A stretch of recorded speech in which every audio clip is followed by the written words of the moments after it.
थारैनो नंगौ सोलोंथाइ लानायाव गोरिब आरो धोनिनि जेबो फाराग गैया। जाय गोब्राब नाजागोन बेनो जाफुंसारगोन। मैला दैयावबो फामे बिबारा बारो होननाय बायदि नैबे मोनसे जाफुंसारनायनि खौरां। गोरिब नखरनिब्लाबो गावनि गोब्राब नाजानायजों मेट्रिकआव 363 नम्बर गासै 60.5% नम्बर लाखिनानै उथ्रिसार जानो हादों। मख'नो गोनांदि बिमा बिफाया हाजिरा खामला मावनानै खुनुरुखुम नखर सालायदोंब्लाबो फिसाज्लाखौ फरायनायनिफ्राय गोजान खालामाखै। मेट्रिकखौथ' उथ्रिबाय, नाथाय गोजौ सोलोंथाइखौ रां रुफा गैयाब्ला माब्रै लागोन बेखौ खोब जिंगासिदों नखरनि सुबुंफ्रा।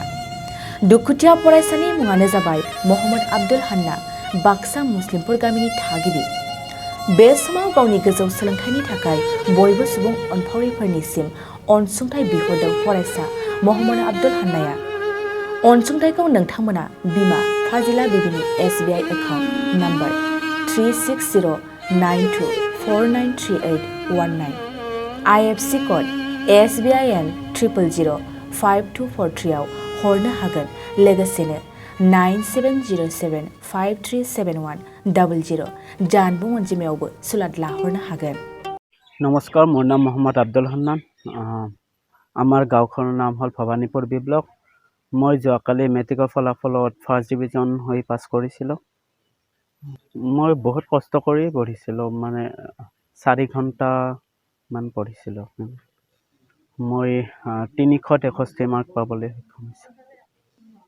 হয়, মোৰ দেউতাই যিহেতু হাজিৰা কাম কৰিছিলে বাবে মোক যিখিনি মানে সহায় লাগিছিলে বা টিউশ্যন পাতি কিবা কিবি এইবিলাক দিব পৰা নাছিলে।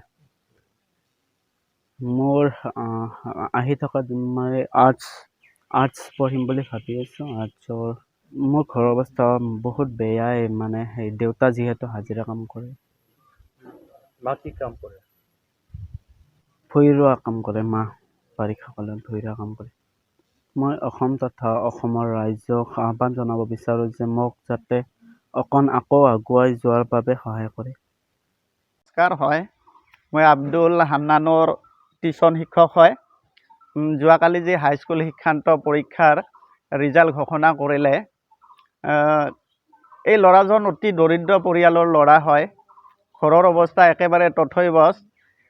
দেউতাকে দিন হাজিৰা কৰি কেনেবাকৈ দুবেলা দুমুঠি খাই তাৰমানে জীয়াই আছে, আৰু যে আৰ্থিকভাৱে একেবাৰে তাৰমানে পিছপৰা। গতিকে এনেকুৱা এখন ঘৰৰ ল'ৰা হৈ এই ল'ৰাজনে যি তাৰমানে ৰিজাল্ট কৰিলে, আমি নথৈ আনন্দিত হৈছোঁ যে তেখেতে ফাৰ্ষ্ট ডিভিজন পাবলৈ সক্ষম হৈছে। আৰু যদি এই ল'ৰাজনক যদি চৰকাৰৰ ফালৰ পৰা অকণমান সাহাৰ্য দিয়া হয়, মই ভাবোঁ এই ল'ৰাজনে আগুৱাই যোৱাত নিশ্চয় সহায়ক হ'ব। নিজক এইটো আহ্বান জনাম যে যাতে এনেকুৱা ল'ৰাৰ কাৰণেও আগুৱাই আহে, অলপমান টকা পইচা দি সহায় কৰে, যাতে আগুৱাই যোৱাত তাৰমানে উচ্চ শিক্ষা মানে পোৱাত সহায় কৰে। এইখিনিয়ে মোৰ ক'বলগীয়া। मोनसे गोजोनथाव खौरां। क'क्राझार सहरनि जेडि रडजों नांजाबनाय गोजोनपुरि रयेल एनफिल्ड श'रुमनि गोजौआव दंसै आइ आफा BM इन्स्टिट्युट अफ पेरामेडिक्स। बे आइ आफा BM इन्स्टिट्युट अफ पेरामेडिक्सआ नोंथांमोननो लानानै फैदों देहा जोथोन लाखिनायनि माखासे आयदाफोरनि गोदान सोलोंसालि। 10+2नि उथ्रिसारनाय बिजाथि एबा फरायसाफोरा बे पेरामेडिक्सआव गावारि सोलोंथाइखौ लानो हागोन। क'क्राझार सहरनि गोजोनपुरि एबा गांजिमा बाजारजों नांजाबनाय आइ आफा BM इन्स्टिट्युट अफ पेरामेडिक्सआ नोंथांमोननि थाखाय गोदान मुं थिसननाय आयदाफोरानो जादों medical laboratory technology, assistant nursing, first aid, patient care, dialysis technician, OT technician, physiotherapy कर्सखौ 2 बोसोरनि गेजेरावनो आबुं खालामनानै BSS डिप्ल'माखौ लानो हागोन। बेजों लोगोसेयैनो ICU टेक्निशियान आरो रेडियोल'जि टेक्निशियान कर्सखौ बोसोरसेनि गेजेरावनो आबुं खालामनानै BSS डिप्ल'माखौ लानो हागोन।